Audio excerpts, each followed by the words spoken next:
By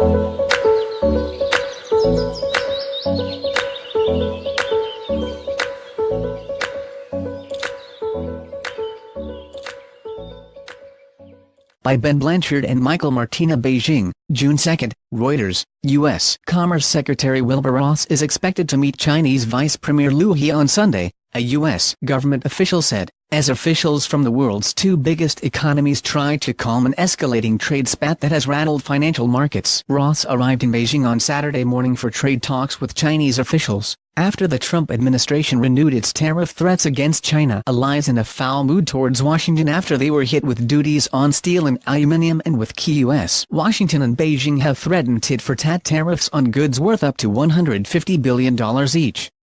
Liu is China's chief negotiator in the trade dispute, but just when it appeared a trade truce between the two economic heavyweights was on the cards, the White House this week warned it would pursue tariffs on $50 billion worth of Chinese imports, as well as impose restrictions on Chinese investments in the United States and tighter export controls. Ross, who was preceded in Beijing this week by more than 50 U.S. officials, is expected during the two-day visit to try and secure long-term purchases of U.S. trade deficit farm and energy commodities to help shrink the U.S.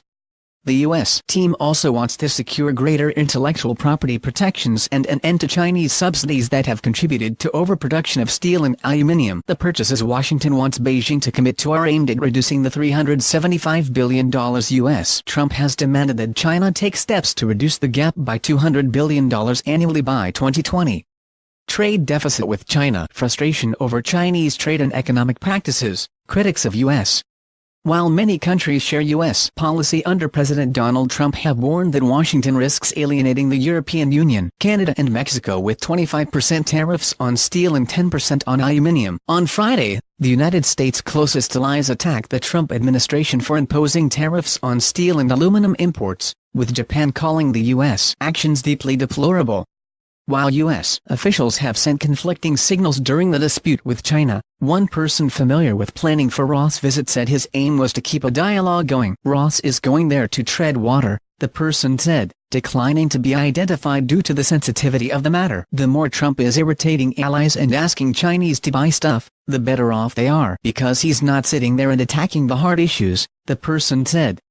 Those hard issues include what the U.S. complains is rampant theft of intellectual property, as well as Beijing's support for cutting-edge technologies under its Made in China 2025 policy. Qualcomm still in question. On Friday, China's markets regulator said it was still reviewing San Diego-based Qualcomm Incorporated's $44 billion acquisition of NXP Semiconductors. Some people familiar with the matter have told Reuters that approval may depend on progress of broader talks and a reprieve from a U.S. companies to China's ZTE Corporation, penalized for illegally supplying telecommunications gear to Iran and North Korea.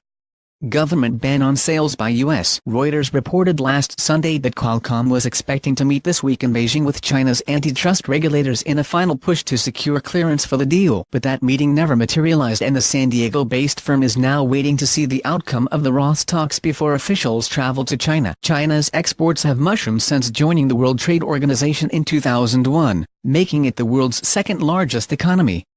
A person familiar with the matter said on Saturday it has positioned itself as a defender of the global trade system in the face of Washington's tougher stance under Trump. Reporting by Ben Blanchard and Michael Martina in Beijing.